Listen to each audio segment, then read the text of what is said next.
Bridget, when's the last time you drank from a fire hydrant? Don't answer. I know. It was just now. Yes, it was. We just had such a great conversation with Adam Young. If you don't know him, Adam Young is a licensed clinical social worker. He's a therapist in Colorado, and he is the author of Make Sense of Your Story. And that was the topic of our discussion today, which is, I would call Make Sense of Your Story a primer of story work. If Yes. you Yes. know you need to know about this, but don't know where to go, get the book. Bridget has hers right here. For those that are watching on YouTube, I have the yellow book with me. Mine's in the other room. I'm glad I got to tell Adam this. I don't know if I'll make it in the cut, but this book by itself will get you down the road understanding your story in a significant way. Mm-hmm.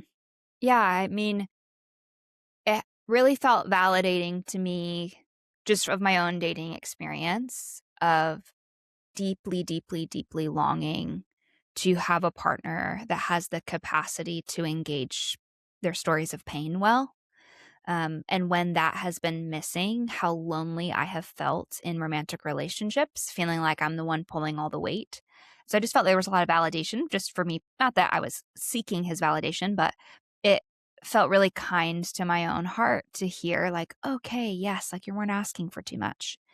And so I think there's just this path forward in what we always talk about, right? That what is our three things? Your body, your story, those three things that we say. Your desire is holy, your body is good, and your story matters. Wow, It marketing does. team. And by marketing team, I mean Lauren and I. Such a beautiful conversation, and I feel really excited of what's possible to take I think today we dismantled the finish line of there's not this arrival of healing where you get all of your trauma healed before you get married, but to say, wait, does this person have a history of trust built with themselves and with you in romantic partnership that says, I'm willing to look at the things that are hard to look at. And I want to hear from you, because oftentimes what happens in any relationship is your person will experience the parts of you that are unlooked at. Yep. And so then it's just this new thing of, I haven't seen myself from that perspective before. Where are the places that I'm missing, and how can I move forward to a more connected life? Yeah. We have so many great men and women who listen to our podcast, and the allegation or the stereotype is the women are doing their work, the men are not. We know that that's not true of our audience, but if either of you, men or women, have heard or wondered, had a partner tell you, you need to look at that and you don't know how, today's guest is going to help you, and his book is going to help you. We can't wait for you to experience this episode. Welcome to the Dating and Desire podcast, a place for conversations and resources on sexual formation for adult Christians. I'm Lauren Matthews. And I'm Bridget Blood. Together, we combine our years of ministry experience and time as certified coaches, helping men and women just like you navigate dating in a way that honors your core values. Each week, you'll hear us talk to therapists, pastors, coaches, and other leaders in the field of sexuality and relationships. While we acknowledge believers hold various perspectives on this topic, we're gathered around the belief that our desire is holy, our body is good, and our story matters. Let's dive in. Adam, thank you so much for joining us on Dating and Desire podcast. You're welcome. I'm happy to be here. Yeah.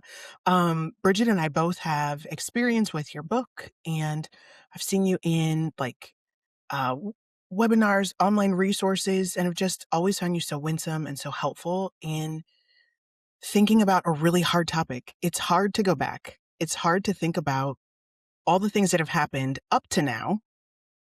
And especially if we're persevering people, it's hard to be willing to say that stuff back there is still showing up. So I'm so glad you're here to help us take comfort in, find a path to looking back that doesn't keep us stuck, but actually helps us move forward. The name of your book is Making Sense of Your Story. Make Sense of Your Story. And so I want to just start there. For folks who are not super familiar with you, aren't maybe super aware of story work yet, what does it mean to make sense of your story? That's a great question. And what I really mean by your story is your stories, because everyone has many of them. So I'm not talking about a 30,000-foot overarching narrative of your life from 0 to 18, which is what most people think of when they say, they hear your story. What I am actually inviting people to ponder are the incidents, the scenes, the moments. It might be a 90-second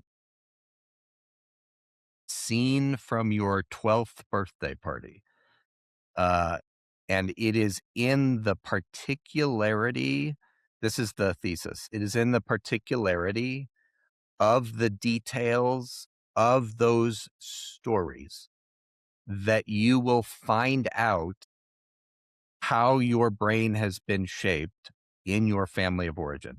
So that's the first distinction to make. It's not, when I say your story, I'm not talking about like a big picture. I was born here. I went here. My parents divorced when I was 8. That's not what I'm talking about.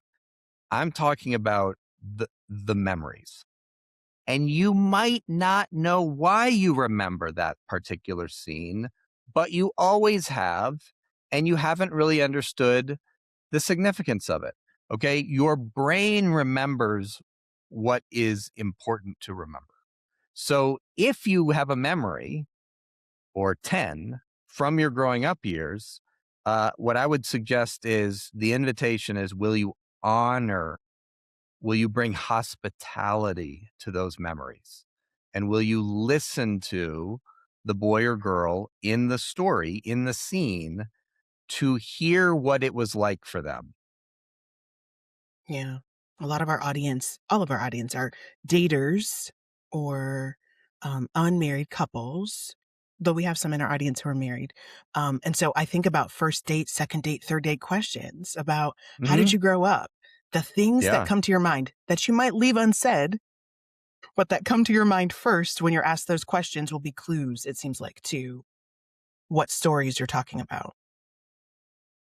Yeah. I mean, it's a rather vulnerable and risky first, second, or third date question, but at some point, Um, if you want to know someone, you have to know their role in their family of origin. Which is to say, you've got to know their stories. You have to know something about what it was like for me as an 8-year-old boy with my particular mother, my particular father, if you want to know me. And the reality is, not many people know themselves well enough to share those stories over coffee. So the first step when it comes to dating is, will you know yourself well enough that you have something to share when it's the right season to share it? It's part of the risk of not knowing your story. It sounds like I was going to ask you, like, what are some of the things we fumble, we miss as daters if we don't know our story, if we don't make sense of those wild memories that don't seem related? Well, the biggest mistake is you will end up in what we would call a reenactment. In other words, you will marry your mother, you will marry your father. And that's an inevitability if you don't do the work of exploring what it was like for you as a boy or a girl in your particular family. It is absolutely inevitable that you will marry your mother or your father. And when I say that, I don't mean you'll marry someone just like them, because lots of Hmm. listeners are like, the person I'm dating, they're not like my mother. Oh, that's not what I'm saying. I'm not saying they are anything like her on the outside. I am saying that at the core level of what we would call implicit memory, you have found home in the person you're dating. If you are attracted to someone, and you haven't done the work of exploring your story, it is because they feel familiar to your nervous system. Hmm. So I hear this a lot, kind of this idea of you're attracted to someone that's as healthy as you are. Yes. And so I get hear the goodness in that of as you continue to work on yourself, you get, open up more capacity for healthy romantic connection. But I Yep. think sometimes I also experience this fear or shame of like, oh my gosh, if I don't get it all worked out before I get married, I'm Mhm. going to be stuck in this reenactment loop. Mhm. So I'm curious, what is the difference between reenacting unprocessed trauma? And we're talking about, parental wounds. We'll talk more about that as we have our conversation. But what's the difference between that and like the kindness of God to say this is an opportunity to restore some of these unhealed experiences? Mhm. It absolutely. This is an opportunity. Every romantic relationship is an opportunity to restore some of your past bad experiences. However, that is contingent upon your partner's willingness to take that journey with you. And many, many people in dating relationships are mismatched, not in terms of, looks, interests, lifestyle. That's not where the mismatch is, and none of those mismatches matter. Here's the only mismatch that matters. Is your partner willing to look at themselves? Mhm. And if you are and they are not, that relationship is doomed. And I don't Mm, mean doomed to a breakup. No. You might be married forever, but you will be very lonely in that marriage. yeah. Mm. So, what are the signs of someone who is willing to look at themselves and someone who's not willing to look at themselves in a relationship?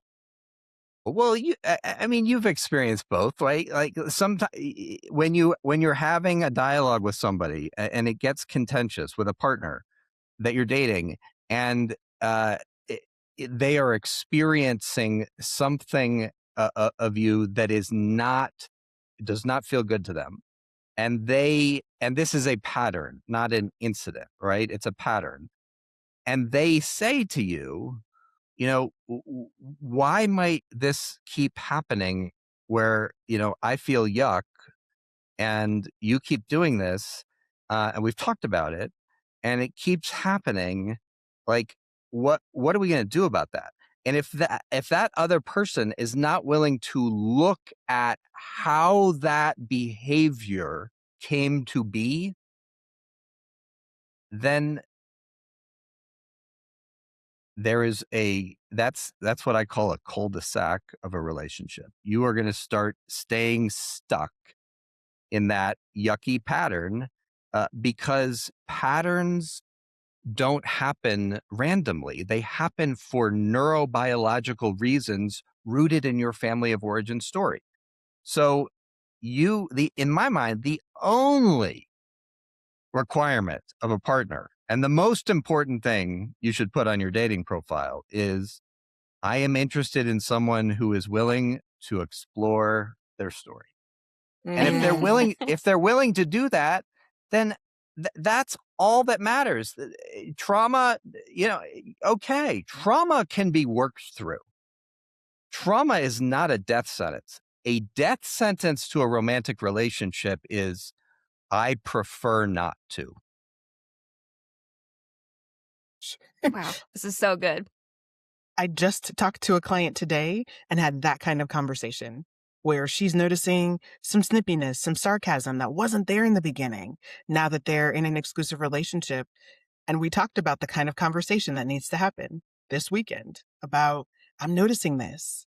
What's coming up for you? And she and I are going to reconvene about what decision does she make based on this pattern and his willingness to acknowledge and move toward honesty with himself about what's motivating this. And it's hard because, I mean, they haven't been dating exclusively long, a month, Mhm.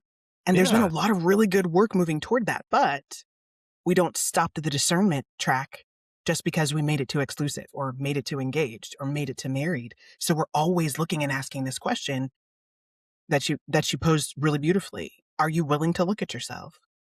Can we keep doing this? Can we keep growing together as we keep looking at our own stories? So good. Part of what we've been talking about is we have to start with ourselves first, right? We have to be willing to not turn away. That's something I've been working with my story work coach on is, oh, hey, there are some places here where you look away. What happened for little Bridget that we looked away? And what would it cost you to look, and what do you need for safety to look and feel supported in that moving forward. And so that's been a really huge part of just my story as a single woman navigating all of this. And um, one of the things you talk about is the relationship to our body. And we have a lot of those conversations here on the podcast. And you say your body is a truth teller.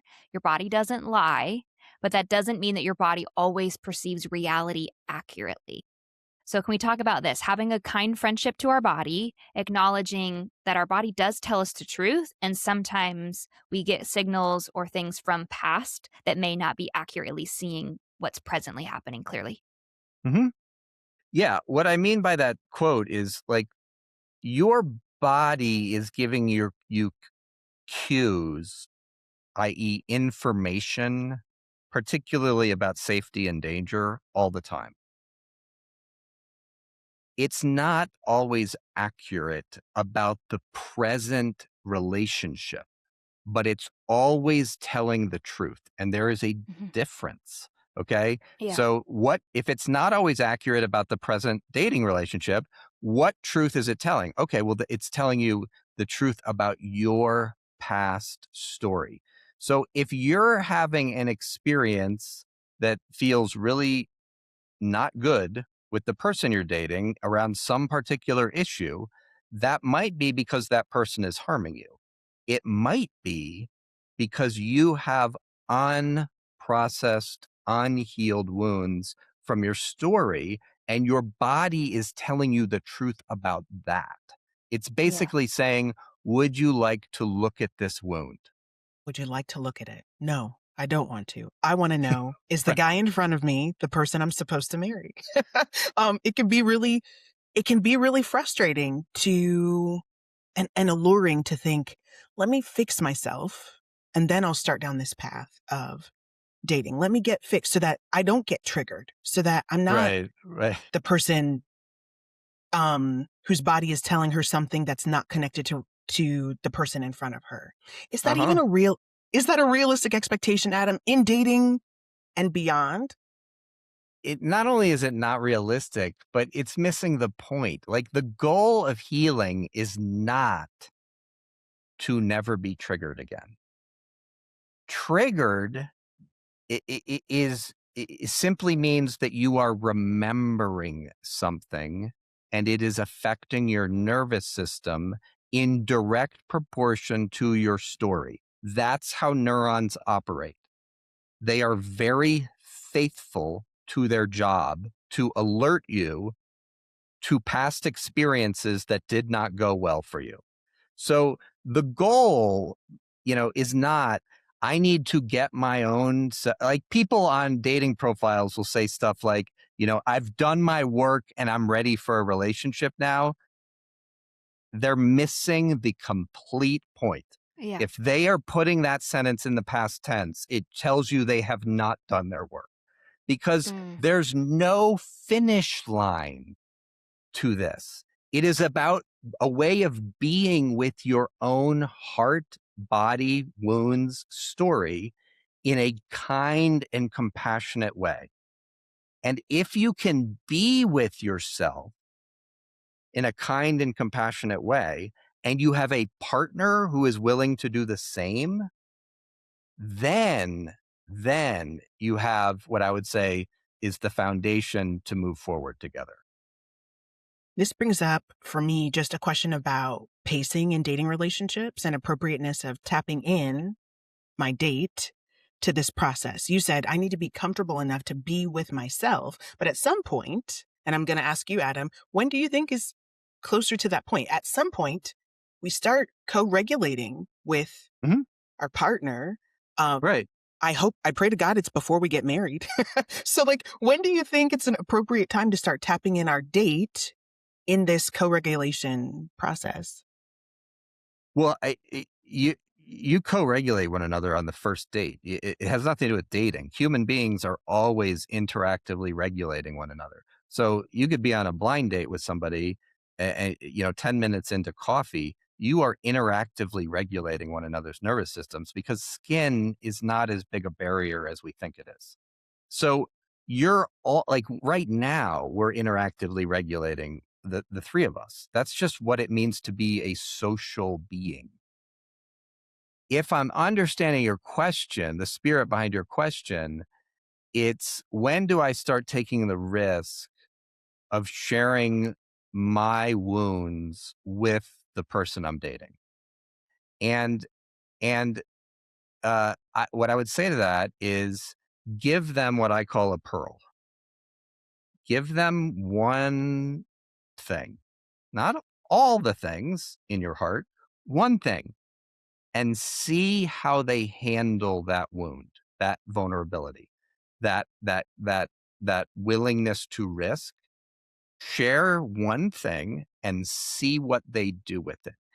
If they handle it with honor and care, give them another. Yeah. If Like It they that. reminds me don't, go ahead, Bridget. it just reminds me, one of the things I always love to practice, but also I tell people is in those first 2 dates, make sure you're using lots of emotion language. So something like, "How was your day?" "Oh, it was good. I felt a little bit ashamed today. I needed to send an email out and I missed the deadline for it, and so my coworker was running late." Or, "The week has been good, felt sadness. I had scheduled to FaceTime with my niece last night, and I didn't." And I just practiced that because for me, what I'm scanning for in those moments are like, can someone let me exist in emotion without rescuing me out of it Yeah. and stay present? And so I always tell people, like, literally just drop in little things of like, "Oh, it was good. Yes. I felt a little bit of fear on the way here. There was a lot of traffic," and just see how people respond and then slowly introduce bigger things I as we go. But love that's where I that. start. I love that, Bridget. That's gold. Mm-hmm. Well, I think there's a lot of in the Christian dating community, there's a lot of this religious nonsense about like, don't be too emotionally connected. You're going to cross emotional boundaries. I know that's the biggest wound that I carry from purity culture is like, oh, can I say this yet? Like, oh, is it allowed? Is it sinful if I'm talking about this? And so a lot My of the gosh. work of creating safety is you get to be safe for yourself, regardless of how someone else. I feel like I'm full of stories today, but it reminded me. I went to a dinner party. I live in Nashville, Tennessee, and so we have these like you sign up to go to dinner with strangers, and you meet with 8 to 10 other people. Mhm. And I misread the start time. I thought it started at 6:30, not at 6. And so I start getting text messages in the group chat saying, "Hey, I'm on my way. Be there in 5 minutes." And I'm like, "Oh my gosh, I'm 20 minutes away from this Right. person's house. I'm going to be Right. late." I had already felt shame during the week because I had accidentally, well, I didn't accidentally do it, but um, I had put our podcast link in the group chat Uh-huh. with no context. And so I'm like, Right. "Oh no, are they going to think I'm like promoting our podcast, like trying to sell people stuff?"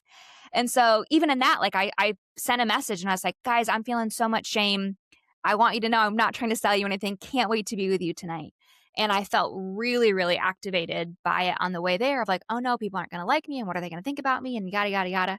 And I just had to take a moment, take a breath. And I was like, "Girl, um, even if these people are not kind to you, I'm going to be kind to you. And I'm really proud of you for showing That's up. right. And I'm Yeah. really proud that you're meeting new people and like creating that safety for self first, because it can be really, really painful when especially when you're in a season of dating a lot to get your practice of like and going on a lot of first dates or doing speed dating or things like that. It can be discouraging when you come across people who haven't done their work and who haven't created that kind of safety. But I think if we can start with developing safety and kindness for ourselves, then even if someone is unkind to us in the sharing of it, we can still create that self-compassion in engaging that story well. Yeah. All right, Adam, this is like a fancy word we hear a lot, but I think it's really important when we talk about story work, which is self-contempt. So can you tell us about what is self-contempt, and how does that show up in our stories? Self-contempt is what you probably felt driving to that dinner party when you knew you were late. My guess is even if it was only 10%, there was something inside that says like, that turned on Bridget for screwing this up. Self-contempt is when we turn on ourselves in a posture of some measure of cruelty. Like we the, the the first thing you have to understand in order to understand self-contempt is that you have a relationship with yourself. That is very important to understand. You are constantly talking to yourself, and you can either have a posture of kindness or a posture of cruelty and contempt, but there rarely is middle ground. To be human is to either be kind or to be contemptuous. And so the question is, when you're not doing well, when you make a mistake, when you have done something that you wish you hadn't, how do you feel towards yourself? And if you feel some measure of judgment, condemnation, you loser, you moron, you idiot, that's crossing over into the realm of contempt.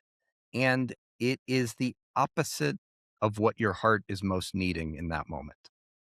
And it is probably the opposite of what you would offer a friend in that moment, but it is what you offer yourself. And the question then is, why? And it's different for every person, and it's always in storied. Anytime you have self-contempt, by in storied, I mean you didn't come out of the womb hating your thighs. You Mhm. didn't come out of the womb hating the fact that when other people are at a dinner party, they seem to be able to talk, so eloquently about, what they do for a living or about their family or whatever it is. But you just stumble over your words. Like there's a reason you feel contemptuous about yourself for the things that you do. And those reasons will be rooted in your stories as a boy or a girl. They're not random. So here's the great news. Find your self-contempt, you'll find your story. That's true. The devil's advocate for a second and say, for the person who's listening and saying, but we get better by being hard on ourselves. Right, We're right. not Yeah. going to excel as people, get better at this dating thing, excel in our careers if we're not holding the line. What would you say to someone who's thinking self-contempt is part of being excellent? I would hand them an 8.5 by 11 sheet of piece of paper and ask them to bullet out when that's worked for them. And get your blank piece of paper back? Yeah. It never works. It can make you perform. It can make you execute. Like self-contempt, I'm not saying it doesn't have energy, it doesn't have power. Absolutely it does. But it will never increase your heart, expand your heart. It will never lead to a growth of your true self. It might make you, a good figure skater. It might help you bench press another 15 pounds. Uh, but it doesn't ever work in the areas of the heart that matter. So for the person who thinks, if I am, and they would probably put it in quotes, kinder to myself, like they probably have like a pejorative posture, right? Like if I let myself off the hook, if I'm gentle with myself, right? I'm going to lose my edge. I'm never going to improve. Uh, all I would say is, there's a reason you believe that, and it's rooted in your story, and the data of your life does not support that. I mean, even our theology doesn't support that. I think about that verse in Acts that Right, says right, it's God's kindness that leads people to repentance, not his wrath. It's like, yeah, now I'll get it together. right. Yeah. But for the person who feels that way, there's a really good reason you feel that way. Yeah. Mm. Well, one of the things I would love for us to talk about today is the storied nature of our sexual attraction. So we've talked a little bit about just relational attraction. Hmm? But when we're talking about things that turn us on, the types of people we're Yes. attracted to, sexual fantasies we have, sexual brokenness that's in our story, Yes. how do we understand that from not just a like, you're sinful, bad, doing bad things, but like there's a narrative understanding of why we're drawn to the things we're drawn to? You're saying it really well. There is a I mean, your question is answering itself. There is a relationship between what arouses you sexually and your story as a boy or a girl in your family of origin. It's why the things that, some people call them kinks, fine, but the things that turn person A on don't turn person B on. That's not genetic and it's not random. It's in story. So the great news is take your fantasies, take your what arouses you, get clear about those things, and let that bring curiosity to how is it that these are the things that arouse me or turn me on? Like, how did that come to be in the context of my story? In other words, your turn ons can help you explore and understand your family of origin. When I kinda work through this a little bit with clients, I talk about, like, the dark edge of something, and so there's usually the innocent part of, "Oh, we're looking for something really, really beautiful in a not so great place." But then there can be this, like, ooh, where we have to step into that self-abandonment piece of where we hit that reenactment of, "I know this is outside my value system, but there's still something I'm pulled to in that." Like, I guess my question is, um, we don't wanna demon hunt all of our, sexual attractions where we become asexual or try to shut it down. So what is the healthy balance of holding, yeah, there's beautiful things that I'm drawn to in this, and there might be a part of that reenactment that I do wanna work through, and so that I'm not replaying that again. Well, when you say the word, you need to clarify your question. When you say the word reenactment, I think trauma history. So for people that have been sexually abused, for example, it is inevitable that the stories of how their abuser worked to arouse them, what they were Mm, forced to participate in, the complicity that was woven into it, it is inevitable that that will play itself out in their 35-year-old sexual relationship. No, like that is inevitable. And those linkages need to be understood with great compassion and kindness and care. So when you say reenactment, that's what I think. yes. Um, is that what you're asking? Yes, I think sometimes people can get skittish of like, "Oh, no, is everything that I'm drawn to a reenactment? Or is there goodness?" Um, are all of our sexual attractions are there a reenactment in all of them, or are there places where they really are innocent and that they're healthy to be explored? Oh, it's not an either or thing. It's like your sexual desires tell you volumes about the name that is written on your heart. Your Mm, sexual desires, the particularity of them, will tell you a ton about who you are. In other words, sexuality is a metaphor and an expression of the heart. And so the kind of sexual person that you are should bring curiosity about this is my glory. This is mm, my deep desire. This is my dance of heart, whatever it is. I mean, there are things out there that like there's this thing I saw once called the sexual blueprint scale. I don't know if you've seen this, where you can like take these kind of tests online to tell you that gives you information about this is the kind of sexual being that you are. There's subtypes and all that stuff. That will tell you a lot about who you are. mm, And for so many people, that exploration, if they do it at all, does not lead to wonder and awe.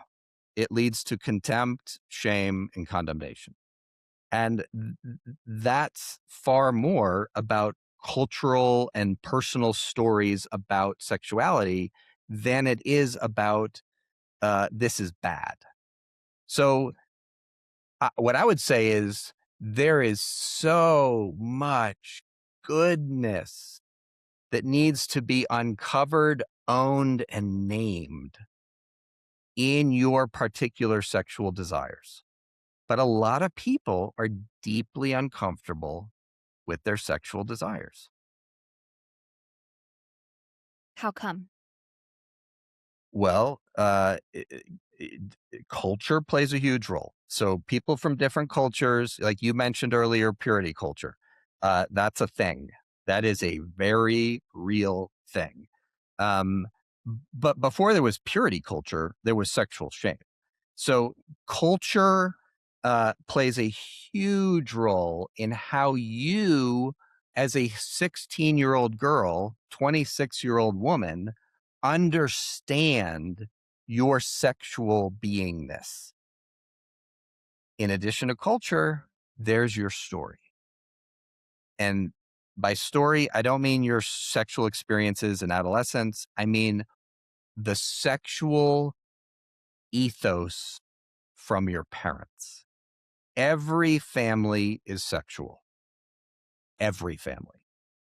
If you don't know what the sexual ethos was in your home, that's something you might want to explore because it is deeply embedded in your brain. It's a really tough one for a lot of people to engage with. I'm being honest, Adam, reading Yes, chapter 7 of your book, I was like, this man is messing me up. This is so challenging to just like engage with, look at, contemplate, especially the idea that like sexual harm can be done in a family of origin without sexual contact. that's right, Lauren. That's right. Can you dig into that a little bit for our listeners? Sure. Um, it is very common that when mom and dad or mom and stepdad, whatever your family of origin unit looked like, if there is not a deep relational connection that is passionate, that is honest, that is rupturing and doing repair on a regular basis, if that's not mom and dad, mom and stepdad, whatever your thing looks like, then it is very common for one of the parents to look to one of the children for a deep emotional connection. And when that happens, that child is being triangulated, and often that child ends up being required to function as a surrogate spouse to one of their parents. And when that happens, it is very, very wounding to the sexuality of the child. Conversely, if you're the unchosen sibling, right? Like if older sister got dad's affection, attention, his gaze, older sister got that, and you're the younger sister, you're the kind of the unchosen younger sister. You've always known that dad prefers your older sister to you, and you've really never understood why. Like that deeply wounds your heart and your sexuality, and it can play itself out in a variety of ways. A real common way is you will use your body and your sexuality to get power over men, to make your dad pay for choosing your sister. It's not the only way it plays out. It's just one of the ways. So hard because when you're the triangulated child, it doesn't feel bad to get that attention. It feels fantastic. I mean, The think of what an harm ego feels trip. good. Yes, yes. Because for the child, they feel special, they feel chosen, and they get relational connection with that usually opposite sex parent, though not always. They get relational connection there.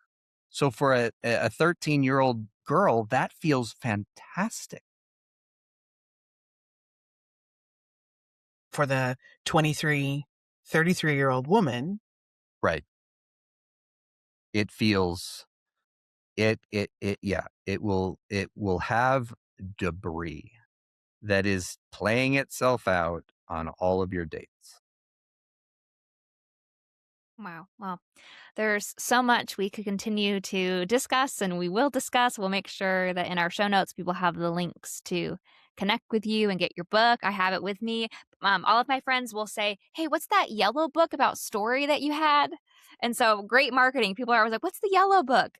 So excited to do that. But before we end our time together, I've been loving asking this question to our guest, which is, Adam, what has changed in you as a result of risking your heart in romance?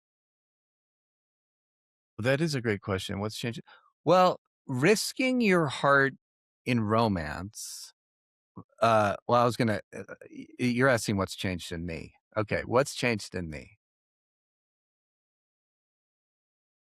Um, the capacity to bear disappointment, the capacity to feel very big, what we would call negative emotions. Sadness, anger, fear.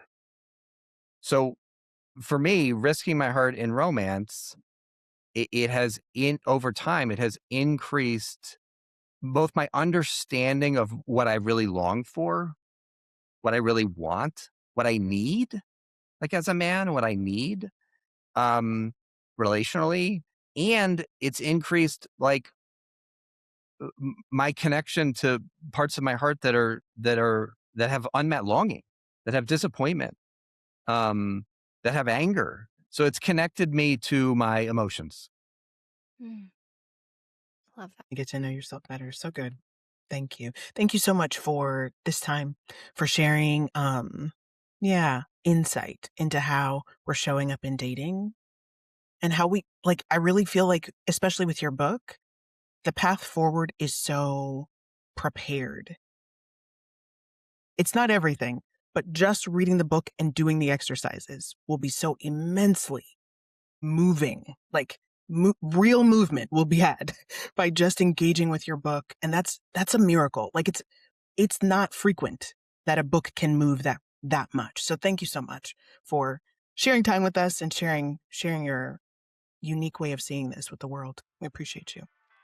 Thank For you, sure. Lauren and Bridget. It was good to be with you. Thanks.